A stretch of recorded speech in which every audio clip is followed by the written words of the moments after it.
The language of deceit. Notes and extracts. Passing thought to can't buy me love. We buy into the ideologies set forth by the pervasive and invasive mass media manipulators. The mind has no firewall. Truth is a historical artifact to the modern journalist. They are no more than financed repeaters of the agenda. Influence is king. Money is the religion. The political rhetoric, the education system, and the mainstream cultural and social perspectives have built a fictional shared consensus, a perfect lockstep narrative.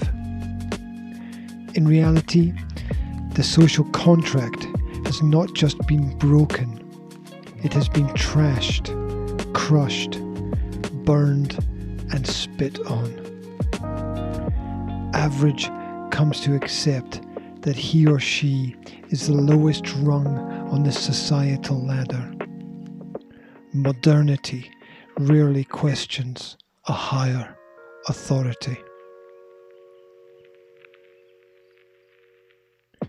The consensus mandates that personal success is gauged in our ability to climb the economic ladder, to collect more bits of paper called money, so we can buy more goods that we simply do not need.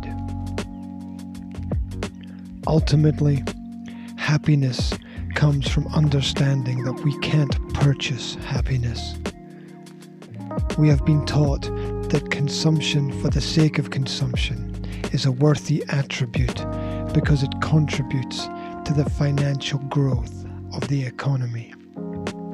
Meanwhile, the truth is, you cannot maintain infinite economic growth when it is dependent on the finite resources of our world. It's the same trick that makes us believe that down is up and black is white.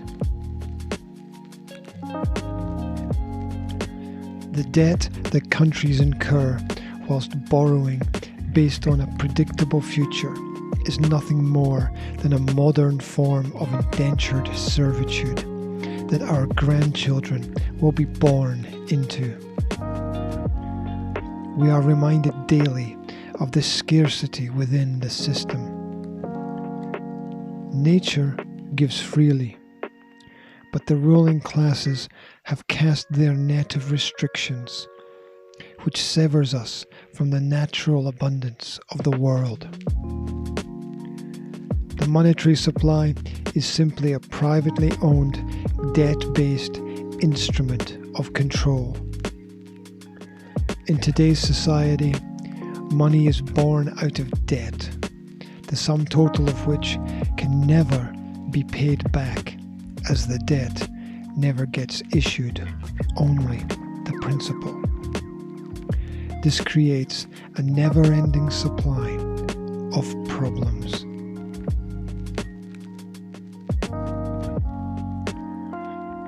We have become financial slaves through forced dependence on the system that we have been sold. Although most believe that they are free, the chains of the body have been replaced by chains of the mind. Most lives are lived in fear of the unwritten rules that are unknowingly followed. The solution lies with the fact that sovereignty comes from the people, not from any institution, regardless of its grandiose claims. You are the highest authority in your life, and so it is up to you to author your own life story with focus and integrity. To live well, know that great wealth never really brings as much freedom as great physical and mental health. The language of deceit. Notes and extracts.